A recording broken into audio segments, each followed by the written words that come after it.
right, welcome to the KVJ After the Show podcast. Kevin's eyes look insane, but he's got new hair. Virginia is a witch, and she farts in her chair. Jason is a spaz who's got an old man's ass. Welcome to the After the Show podcast. Alrighty, hello, and welcome to the KVJ After the Show podcast. Happy little Wednesday. It's good to say that as we head into another weekend here before too long. Mondays off is so nice. It needs to be. Let's do it twice. Absolutely. Yeah, I loved it. Got Lady Gaga. She's doing her show at the KVJShow Center tonight, final of 3. She's a very busy girl. She's dropping a new song for the Wednesday soundtrack on Netflix today as well. And then she's going to be doing the MTV VMAs this weekend. She is busy. Yeah, she is. So she got a lot going on. So you've also got coming up this weekend. There's actually a good bit of concerts that are going to be happening.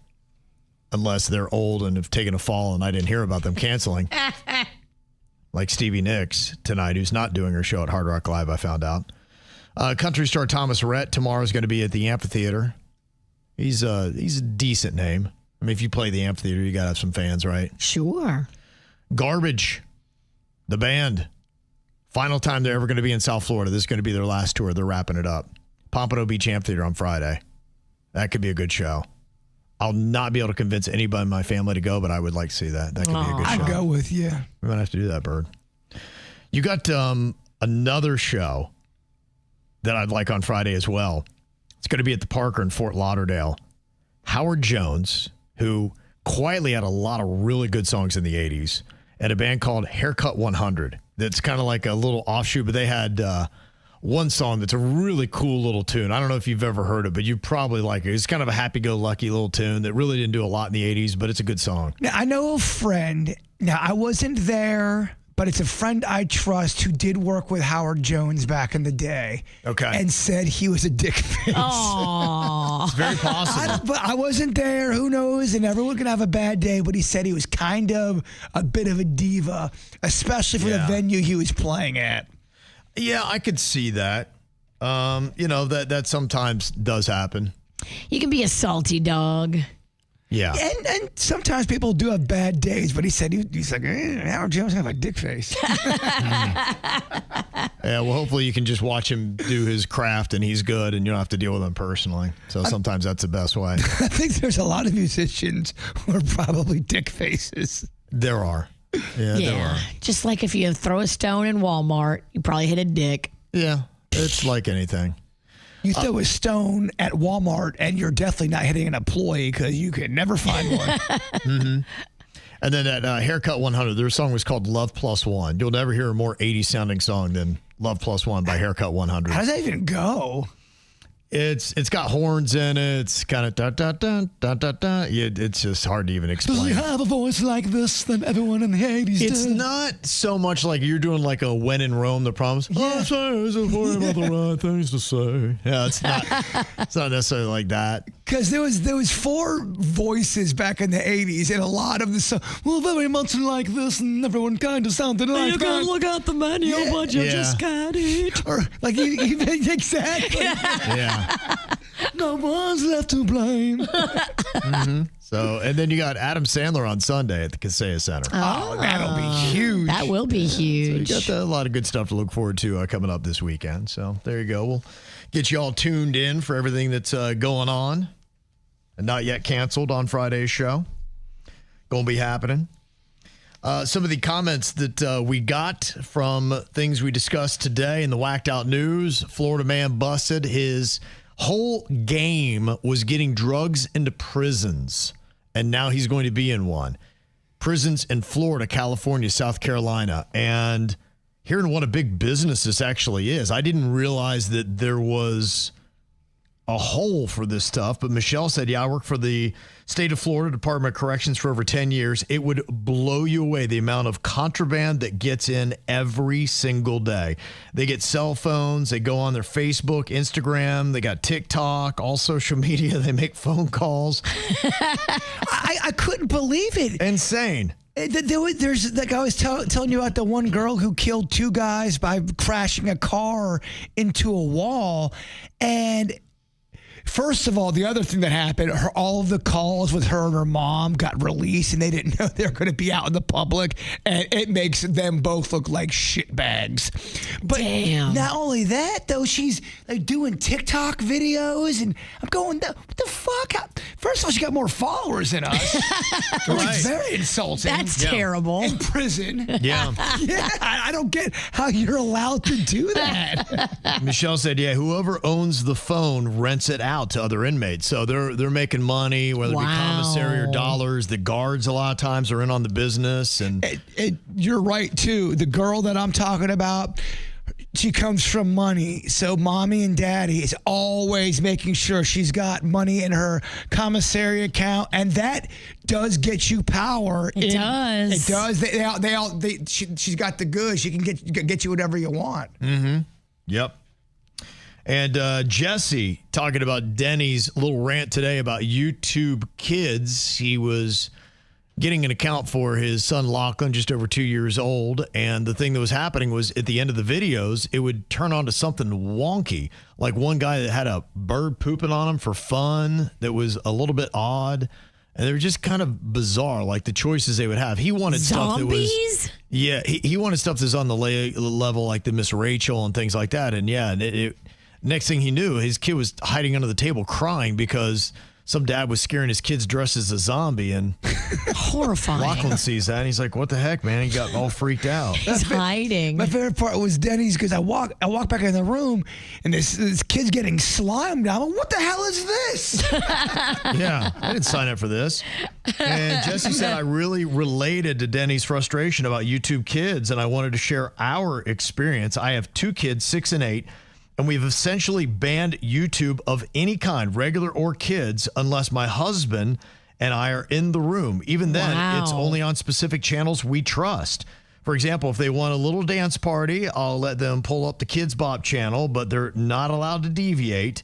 He's absolutely right. What YouTube Kids feels like a black box. I used to work for an early childhood education company, and even we couldn't figure out how to get our quality programming surfaced there. There's just no rhyme or reason to what shows up, and that lack of transparency makes it impossible to trust. What's even trickier is that platforms like Tubi or Hulu syndicate YouTube content. We think those apps are safer, but then the kids stumble across random self-made family videos. Just last night, I caught my daughter watching a girl her age roasting her own appearance on Tubi. I shut it down immediately, and I told her we may need to ban Tubi altogether if that's the kind of content that's slipping in. One tool that's helped us keep more control is the Amazon Fire tablet. You can set age parameters, restrict which apps are available, and approve downloads. It's not perfect, but it gives us more peace of mind than open streaming platforms. For Lachlan, you might be able to lock the device to just age-appropriate apps like 2 to 4 years old and keep everything contained there. It really does feel like a full-time job monitoring all this. There's just so much content out there, and as parents, we're constantly trying to keep our kids safe, entertained, and not absorbing harmful junk. Denny's, we feel you. Hang in there. YouTube family channels or family that's got everyone in the family a star on their... I don't trust those fucking families. I'm sorry. It seems weird to me. It is. It's weird. Well, I've just seen too many stories. My favorite is the one where the mom uploaded the wrong video, the unedited video. She's trying to make your kid get the saddest thumbnail. She's like, no, look like you're crying. Be sad that your dog is in the hospital right now. Like, but Mom, I am sad. She's like, okay, but look sad. But all of that was uploaded instead of the actual video. Oh, monster. And then she had to come back. Here's my apology video. I love my child. I love my dog. That's the other thing. There's a cool compilation of all YouTube apologies, and there's a ranking of who's done the shittiest apology. It's funny. I just can't imagine why families do this. I was watching a little bit. Money. It's all about money. And they pay the mortgage with the views they get on YouTube. But my God, they ruin their families. And the reason why I was bringing it up was they were showing the Chrisley family as they have kind of launched back into it. But you expose, look, I think every family, you're going to have little fractures. But what you do when you have these reality shows, you expose that. And not everybody, you get deep-seated resentments that happen. Like they were talking about how, I guess, I don't know anything about the Grizzlies, don't care for them, but their daughter and son, I guess, aren't on good terms. And so now that's a storyline, and they're really kind of digging in deep. And now to make it better, they're both really kind of shit-talking each other. And I'm like, that's only going to... You talk about, look at what it did to the Hogan family. Yeah. It absolutely destroyed them. You're right. And I'm like, honestly, guys, is money really worth, like, are you really happy at that point? Yeah, you got a little bit of money, but not a ton.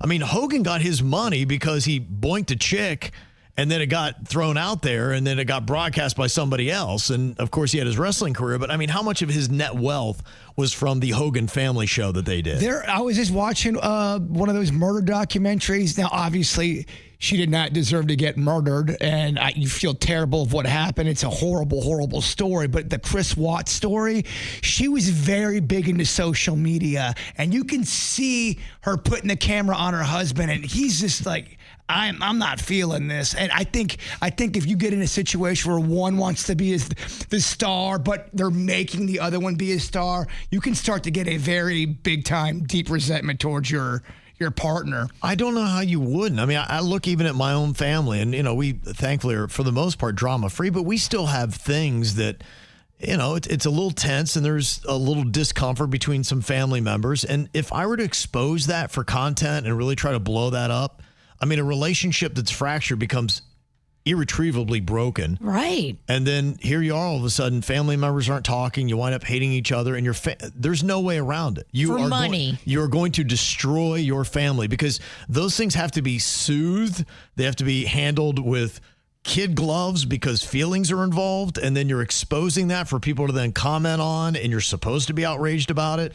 Yeah, no, in the case I'm talking about, and you know the case I'm talking about, the Chris Watts case. Right. Now, I think there's many reasons why he ended up murdering his wife and his children. Sure. He was a horrible person. Sure. But I think there was rage building up. I think that he didn't want to be on social media like she wanted to be on social media, and I think he just kind of took it. But he was a dirtbag regardless. Right. You don't kill somebody over something like that.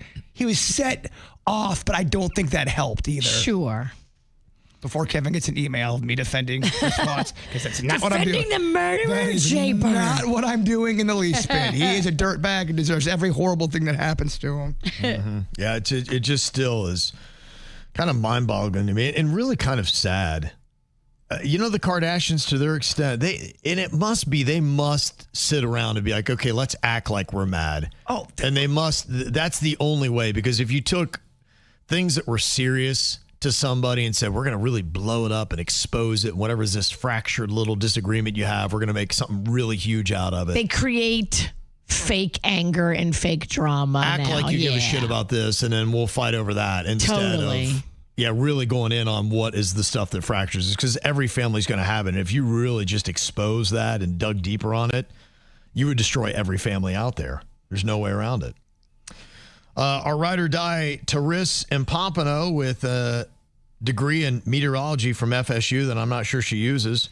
She said, I'm always a few days behind the podcast, so please forgive me. But you're talking about weather on Friday. V, to let you know, you need hurricanes to stir up the ocean so you can bring some of the cooler temperatures from the bottom to the top.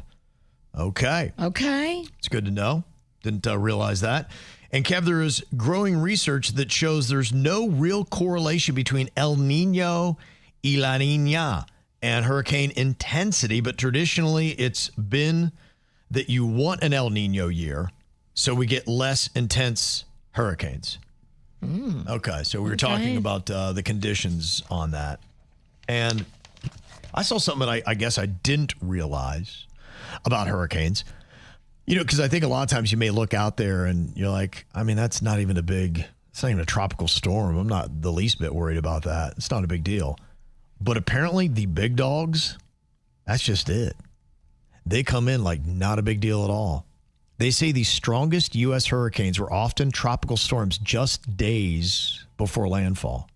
On average, storms intensified hurricanes 50 hours before landfall. That's where it is. So they look like nothing. It looks like a little kitten out there. You're like, oh, not a big deal. You ever had that? I've had that where I've come home and we were talking about a tropical storm and I get home and the TV's on and it's a Cat 5. I'm like, what the hell just happened? I just closed the show. The thing's a tropical. How's it a Cat 5 already?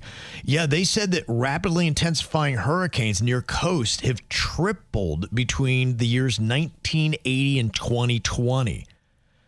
They say it's the rising sea surface temperatures from climate change. Hot water. That's driving this. And so you're sleeping on something that is a tropical storm, and then you can't figure out how in 3 hours it's a Cat 3, Cat 4, and it's right at your doorstep. You're like, wait a minute, this changed. I wasn't even ready for this. They say if you deal with waters over 80 degrees, it's going to start really cranking up every degree from that point. They said the Labor Day hurricane in 1935, the nation's strongest on record, was a tropical storm 3 days before hitting the Florida Keys with 185 mile per hour winds. Dang. All 10 strongest U.S. landfall hurricanes in the past century followed the same pattern. All 10 of them. Andrew, which was a Cat 5, 165 miles per hour winds, 43 deaths on that. It was a little kitten, and then he just came in as a monster. And I remember it was small and intense, though, too. I remember it had a narrow swath. If I remember, I just kind of cut through. It went to Louisiana first. We all know that. We've established that. And swath. I just like that word. It's good. Swath. Yeah, Charlie, Michael, Ian. They say, and you're talking to Cat 4, Cat 5, Cat 4. On those. We're all just little tropical storms. They're like, hey, we're going to get a little breeze here. Look out, and all of a sudden. Yeah.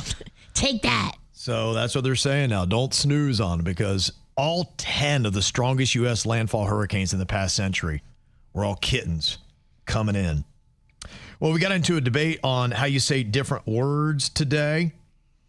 And one was syrup. Is it sear up or sir up? And David said, we just got back from Cairo, Georgia, where the local high school mascot is the Syrup Makers, and it is Syrup. Syrup. Yep, by my local buddy who was born and raised there. Now, I think, honestly, some of these have to do with Southern versus Northern pronunciations. True. That is very, very true. Because the Southerners, I'm not surprised. Of course, it's syrup. Syrup. Yeah. So that was the thing when I went to New York City for the first time. There was just stuff they were saying. It was blowing my mind. I'm like, y'all talk like y'all fancy. They had. You must have looked so country bumpkin. They call me Woody from Cheers because they're like, oh my God, I can't believe these tall buildings. Yeah. So I was getting trolled the entire time I was there because everything was just a shock and a surprise. Yeah, I can see that. I just couldn't believe it. Oh my word. That's called a taxi, son. Kevin's gripping his pearls. They kept me around just because they wanted to see life through my eyes. They just, everything was like, I can't believe it. That's fun. So I think that might have something to do with it, how the hillbillies talk and how y'all fancy city folk talk. So it's kind of crazy. But you never know. Sometimes pronunciations are just different. I thought this was interesting. Lainey sent an email and she said, when I was in college, somebody called me out because I said my own name 2 different ways. You did? Elaine and Alaine. And now she goes by Lainey. But yeah, so she would even say her own name 2 different ways. She actually does 3 names. Yeah, she's now on 3. You could be Kevin or Coven. No. Hello, guys. Lainey's much easier. She went the right way. I like right. Lainey is adorable, too. That's a really cute name. Mm-hmm. And tell me if you follow this. I got a little bit lost on this one, but we saw yesterday the bottle of Myers' rum, and it had Myers with an S, then there was an apostrophe, and then an S. Which you would think, that real? If it's possessive, then it would just be the apostrophe. But on the topic of Myers' rum having the 2 S's with the apostrophe, that's because the last name is Myers with an S, and it's a rum, so you add the apostrophe S after to show possession.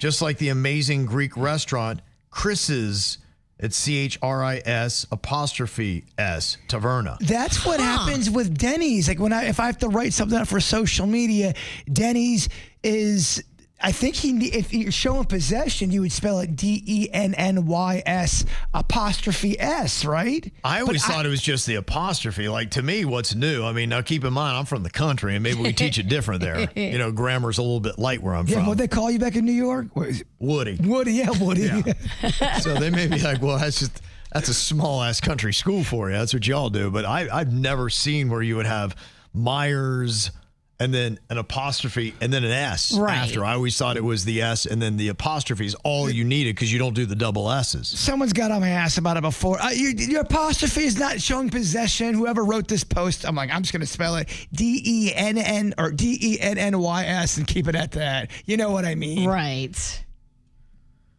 Yeah, I don't know. That's a whole new thing of grammar that I am not aware of. But my mom was a stickler on grammar. But yeah, is the Myers' rum, are they actually doing that right? Because we were kind of laughing because we're going, yeah, it's got to be a typo. But I don't know. Let me know. And we're not that bright. Yeah, don't rely on us. I mean, yeah, I just tell you how I was taught. I was not taught that way, but there's a good chance I was taught the wrong way. Absolutely. All right, well, we got a KVJ TV poll on that. Is the Myers' rum with the S apostrophe S the correct way to do it? And here comes all the grammatic fucks coming out. No, if it's an S, it's got possession. Kevin, you're so stupid. Well, I know that. Don't you dare make any kind of grammatical error on social media. You'll spend 5 hours editing a video. One word is slightly off. What dumb fuck put this up? I'm like, oh, that's the first comment of the video. Yeah, well, and it's got 8 likes. Oh, it's okay. Well, 60% of the people, or 65%, are agreeing with me that the Myers is not correct. That's not standard. So a majority of people are saying, yeah, I don't know what the fuck this email's about. I thought that too. I was like, I'd never seen that. This email's confusing us because we didn't think that that's how it went down. I kind of feel like it's tearing us apart. Yeah, I think we got that settled. And it's kind of hurting my brain a little too. Yeah. Can we move on? Myers. It makes me want some Myers. Ryan from Lake Worth Beach has got a big old thank you, V, for your awesome money-saving tips, especially buying in bulk. To her tech tips, she's right. Buying small quantities of goods is a ripoff. A 10-pack of my K-Cups at Publix comes out to almost $10 or $1 per K-Cup. But if you buy a 120-pack at Costco, it's about $40 or 33 cents per K-Cup. Uh-huh. All right. We should try to buy everything in bulk. Everything in bulk? Well, I think if it's something that you're using a ton of and you're always having to replenish, then why not? And it doesn't have that natural expiration.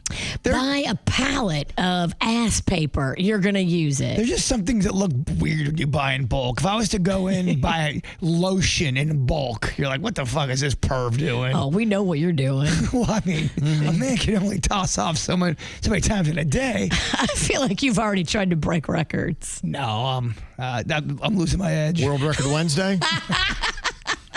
Is that the way we bring it back? How many times can Bird come in 3 minutes? Is that enough time? Is that too long? World Whacker Wednesday? World Whacker Wednesday. It could work. It could work. And what Ryan provided us with was looking at the Ninja air fryer. Last holiday season, I set up price alerts for a $250 Ninja air fryer, and it scored it for $130 a few days later. And it is kind of interesting because he did chart out as well. I'll just tell you, it's radical dips, but he charted out. I mean, this somebody really wanted that at a good discount price. But you could see, and to give you the highlight, is that Ninja food air fryer was tapping out right at about $250, but then right at the first part of December, it dropped down to $120, and that's where it bottomed out. But, you know, there were other dips as well. In fact, an odd one that happened the tail end of July where it went down to about $150. So it dropped about $100 in price. That's what our sweet Denny's is great at doing. He always will get the best deal at the right time. He waits like a tiger for That's its so prey. smart. He's helped me out greatly, and many times there's something I would have spent so much money on. He's like, wait a month and a half. Trust me on this. I'm like, I will. And he was right. Yeah, I will wait for that hip.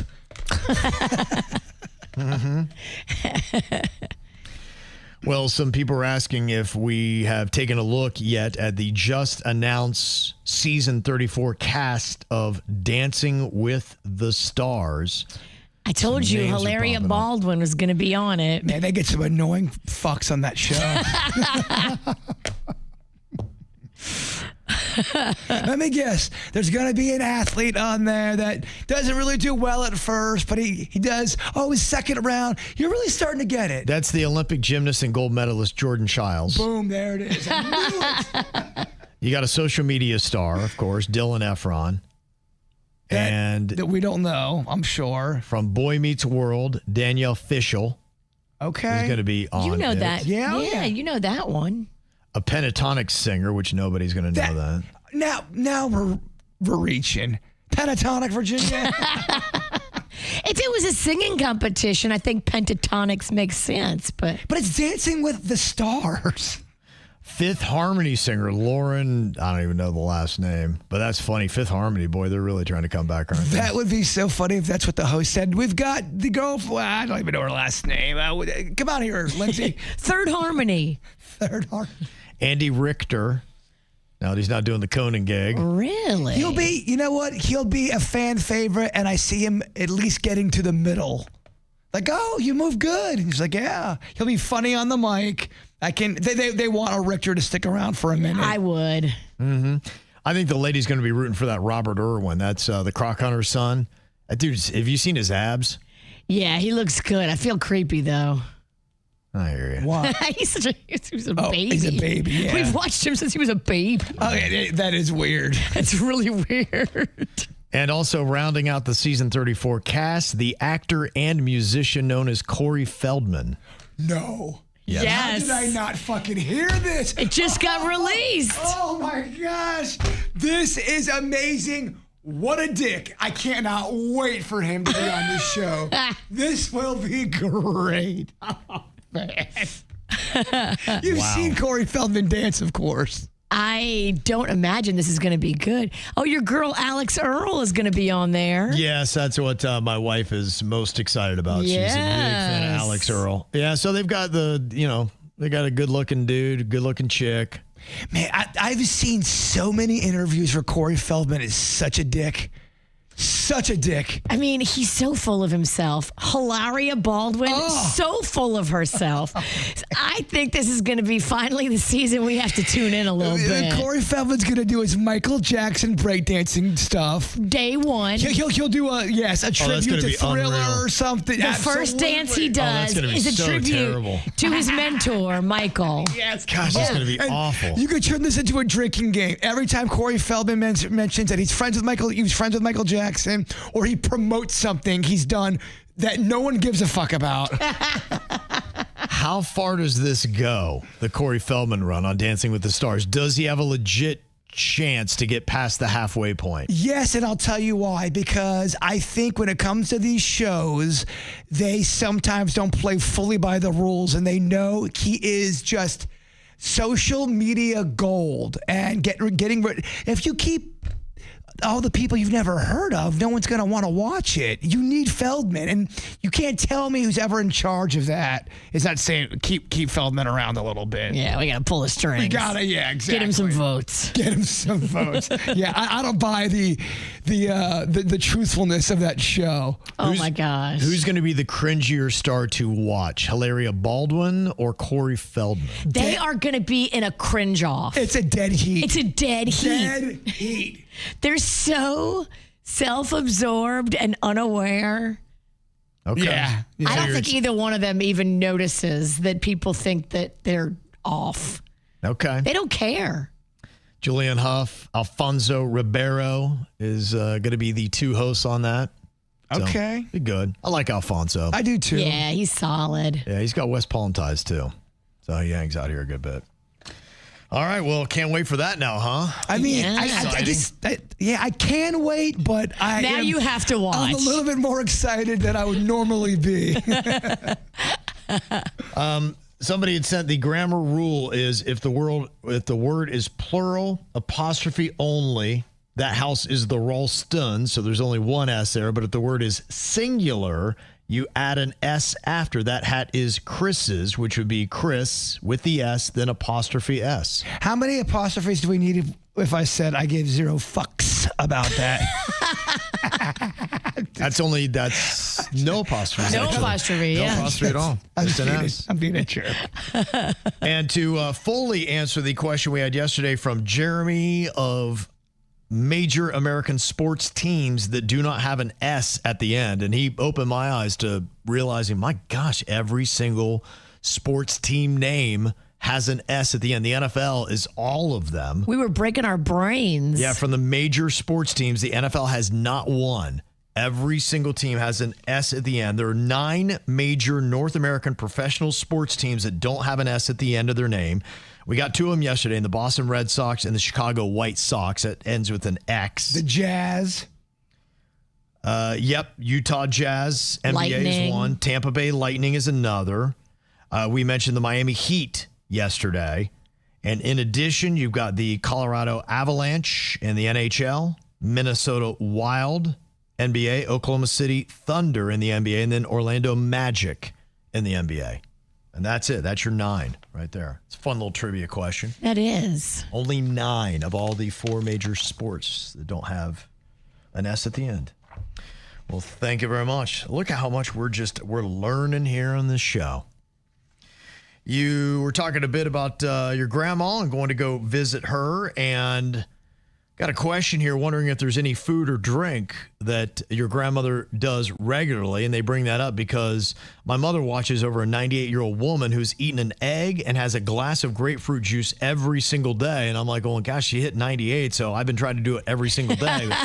I think they've kind of looked at that because you always see the people that hit 100 years old and they're like, well, what have they done? And then it's always so all over the board where they may have a food, but they're finding it really attributes nothing, especially when it's the person that smoked a cigarette every day or they've had a glass of gin or whatever. They're finding now it really, I think there's a genetic trait like less than 1% of us have that they're starting to find out, being going, if you have that genetic trait, as they're doing the mapping now, they're like going, you have the chance, barring getting hit by a bus, that your body will not, your cells won't turn off till you hit 100. You'll make it. Because you're right. I've heard old people so they go, so what's your secret to life? I don't know. I've been smoking 12 packs a day and drinking a whiskey since I was 9. I don't fucking know. You're like, oh, wow. Pass the fireball, kid. Yeah, they're like 101. They don't know what they don't know. They don't know that they're a recipient of that gene. You talk about, how you won the genetic lottery, then yeah, if you get the gene, then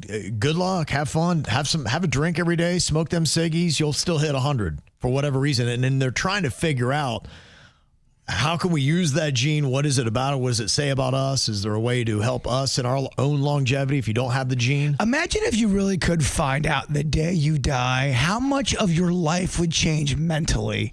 I don't want to know. Even if it's old or even if it's young, I just think it would rattle you and change your perspective, It would, because now you have this countdown clock. I don't want to know either, And it's man. everything you're going to be thinking about every day, all day. Worry. I think if I knew I only had a couple years left to live, I would not want to know. I think you got to treat every day like, hey, it could be your last. You are right about that. Mm-hmm. Yeah, so I guess you don't know. But as they do the gene mapping, it would be interesting to see as it becomes more commonplace and more affordable. Is that going to be standard that as you're a kid in your first doctor's office visit, why wouldn't it? That they map out your genes and they see what your pitfalls are and what you're strong at, what you're weak at, and then say, okay, we've got a lifetime maintenance plan for you. If If you want to optimize your health, here's your path, and here's what you got to watch out for. So smart. You can only eat boiled eggs and drink grapefruit juice for the rest of your life. That's how you make it to 110. Yeah. Like, I'm fine. I'll fucking die at 75 then. Well, I'm looking at my grandma who's going to be 102, whose mind is sharp as a tack. She don't miss nothing. Her eyesight, not so great, but she is just mentally right on it. And then I look at my mom, who's in her 70s, who we believe is struggling with some sort of dementia. And it's like, okay, whoa, 102 over here has it together, and my mom in her 70s. Which one are you going to take after? Did your grandma ever drink? Was she ever a drinker? She was never a heavy drinker, but she did like to have a few glasses of wine here and there. She was not a teetotaler. She would drink when there was a celebration or when there was a dinner. She socially drank. I think staying busy and having passion or hope or just something to look forward to at any age can really help your mental state. She never drove a car, but yet she functioned and walked to the grocery store, walked to the bank, walked to the mall. She got some exercise. Her whole life, she had to walk anywhere she wanted to go. And I've been to so many doctors this year, and they've all said the same thing. Make sure you're at least walking or exercise. If you can't walk, then swim in a pool. Just do something to give yourself a little bit of exercise. Movement. Just don't be, just don't sit and do nothing. Movement and stretching. And drink a lot of water. And beer. And pork when you can. Drink pork. No. You did yesterday. I did the other day. Still haven't felt right. McFly in the chat room, he had said, soon we're going to have selective genetics, and they're going to get to the point where they won't let you have kids if you have bad genes.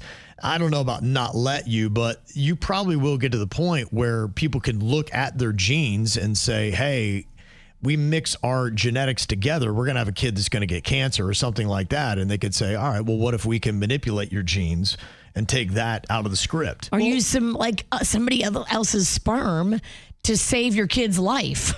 Instead of using yours, use a donor sperm, and then you'll be fine because we've matched that sperm with your wife's genetic egg and you're good. Well, and to McFly's point, that's what we know now. Who knows what's going to be available in 50 years, 100 years? Oh, imagine it could be technology insane. in 200 years. I mean, imagine if they got childhood cancer or something, it doesn't happen, all these things. I mean, that'd be amazing. How amazing. Absolutely. How amazing would that be if we get to that point? I would be so curious just to fast forward 200 years from now for 10 minutes just to see what the world looks like. Is it so completely different? It would have to be different, right? You couldn't handle it. I know shit. I can barely handle talking about it. You can barely handle now. Yeah. You're right. I'm struggling in the present. You want to go to the woods at least 3 times a week. Shit's getting scary for me, dog. What I think would be tough is seeing a glimpse of how amazing things could be technologically and then having to go back and live patiently in a time knowing that, oh my gosh, this is possible and we just are not there yet. I was thinking about going back to the early part of my life. If you could retain the knowledge you have and drop back into 1976 or, whatever. What you know now. And just be like, oh my gosh, how would it be maddening if I took my own sensibilities that I have right now and tried to live as a 13 or 14-year-old?